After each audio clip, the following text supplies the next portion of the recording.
All right, before we jump into today's episode, I want to tell you about something I've been pouring my heart into lately.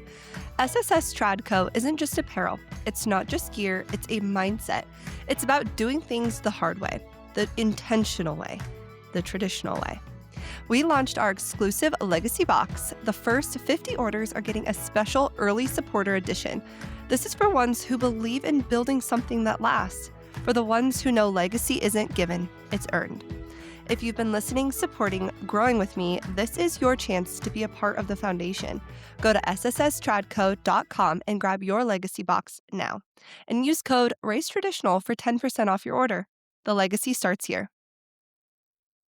Hey everyone, welcome to Raise Traditional. I'm your host, Madison Childers, and I'm so excited that you're here with me today. This podcast is all about embracing and celebrating traditional lifestyles for women, especially in the great outdoors. I can't wait to share these stories with you. Let's get started. I want to talk to you today about something that has become very meaningful, traditional archery. Because if we're being honest, traditional archery, it's harder, it's slower, and most people would probably say that there's no practical reason to choose it anymore. Modern bows are faster, they're more accurate, they're easier to shoot. I still choose traditional archery, and today I want to talk about why. So, how it all got started for me. Traditional archery wasn't just something that I picked up casually. The first time you really start shooting traditional, you realize pretty quickly that it's very humbling. There's not much between you and the shot. There's no sights, no mechanical releases, no technology correcting mistakes. It's just you, the bow, and an arrow. And when you start shooting that way, you realize really quickly you can't hide your mistakes. If your form is off, you see it. Your focus is off, you see it. Your discipline, if it's off, you see it. Traditional archery has a way of showing you exactly where you're at. And honestly, that's the part where I fell in love with it. My personal story with traditional archery started when I was 7 years old. I attended a 3D archery event for the first time with my grandfather, and I had no idea what it was all about. To me, I was just camping with my family. That's when I walked my first course, and I fell in love with the concept of traditional 3D archery. I immediately went back to camp, and I started finding sticks around camp and trying to make a bow out of them. That's when one of the legends came, who is one of my grandpa's dear friends, Longbow Bob, and he taught me that you can't make a bow out of a dead stick. It has to be a living stick. From there, he helped me put a string on it. We carved a little shelf into a live stick, gave me some arrows, and that weekend I was flinging one of the most primitive bows I will have ever experienced. But did you see what I said there? It all started because of a mentor coming and teaching me that you can't use a dead stick. You have to use a live stick, or it'll just break. More on that later. From there on, I got my first real bow, and I can remember thinking I had it all figured out. You hit a few good shots and you think, okay, maybe I've got this. And then the next time you shoot, nothing goes where you want it to. Your arrows are all over the place. You're standing there realizing this is going to take time. That's when traditional archery starts to hook people.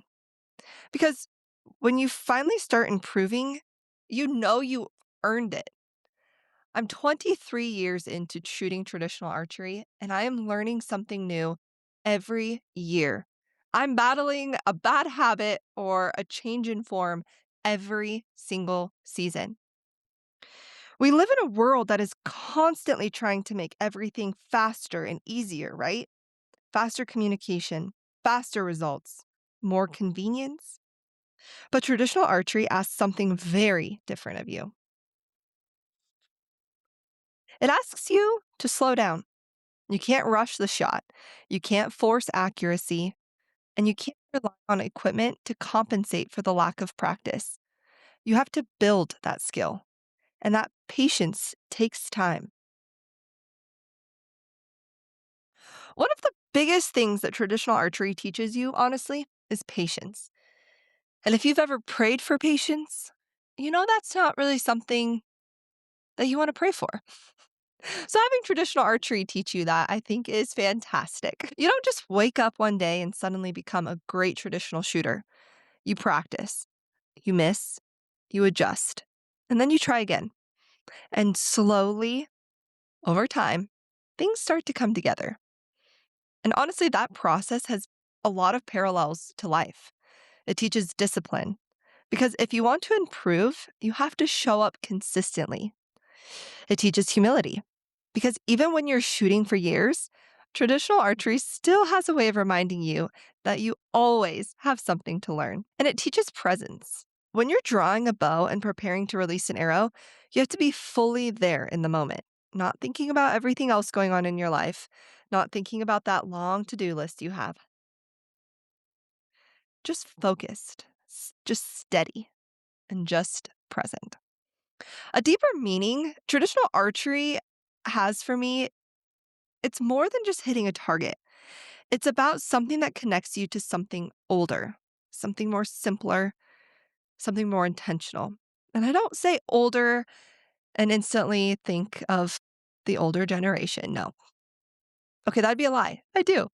Because the truth is, I got into this sport because of the older generation, from a mentor, from my grandfather, from his friends who've become family to us.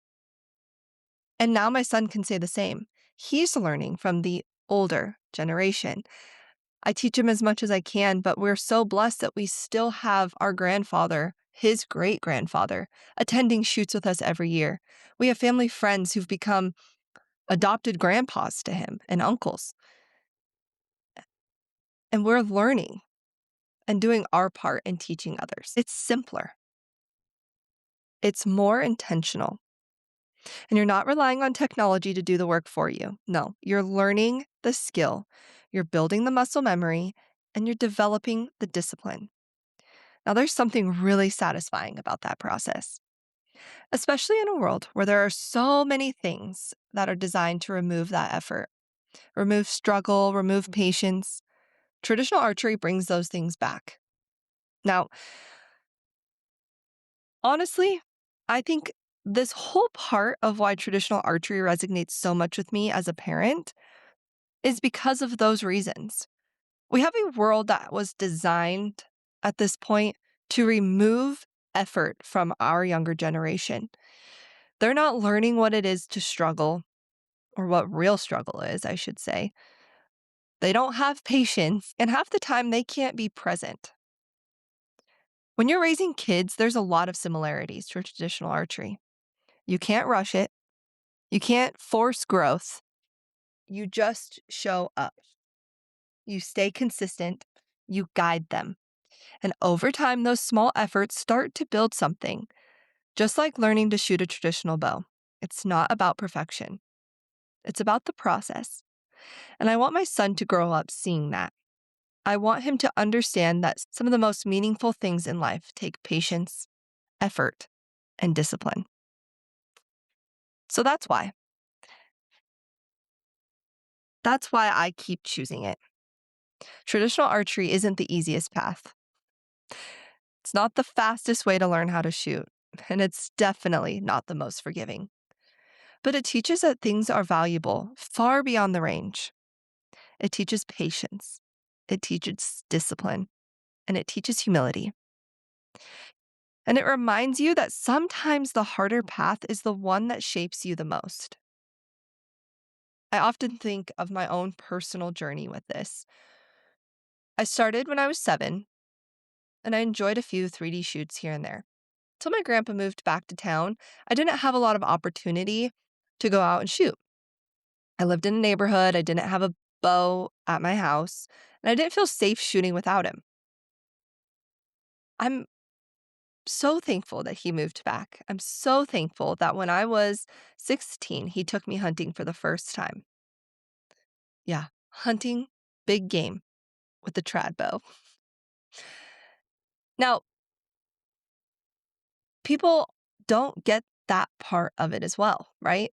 How we can even do that. How can you be comfortable enough to shoot or take an animal with a traditional bow? Well, I have to tell you, we're talking about humility. Wow. A lot of compound shooters, rifle hunters, they'll never get the opportunity where you are working so hard. You have patience to wait for that animal to come in, and the discipline that it takes to be so quiet and become genuinely one with nature so that an animal can come 20 to 15 yards and give you a perfect shot. There's nothing like it. I'm not going to lie. I've had situations where I haven't even been able to raise my bow because I am in awe of God's creation of these incredible animals. And the feeling of knowing they don't even know that I'm there. Nothing like it. So I think that's why so many people who pick up traditional archery end up falling in love with it. Whether it's shooting in your backyard or hunting big game. Whether you've been shooting traditional archery for years or you're just curious about it, I think the biggest thing it teaches us is this: slow down. Slow down, be present, and put in the work. Most of all, appreciate the process. Because sometimes the things that take the most patience end up being the most rewarding. Thank you for spending time with me today.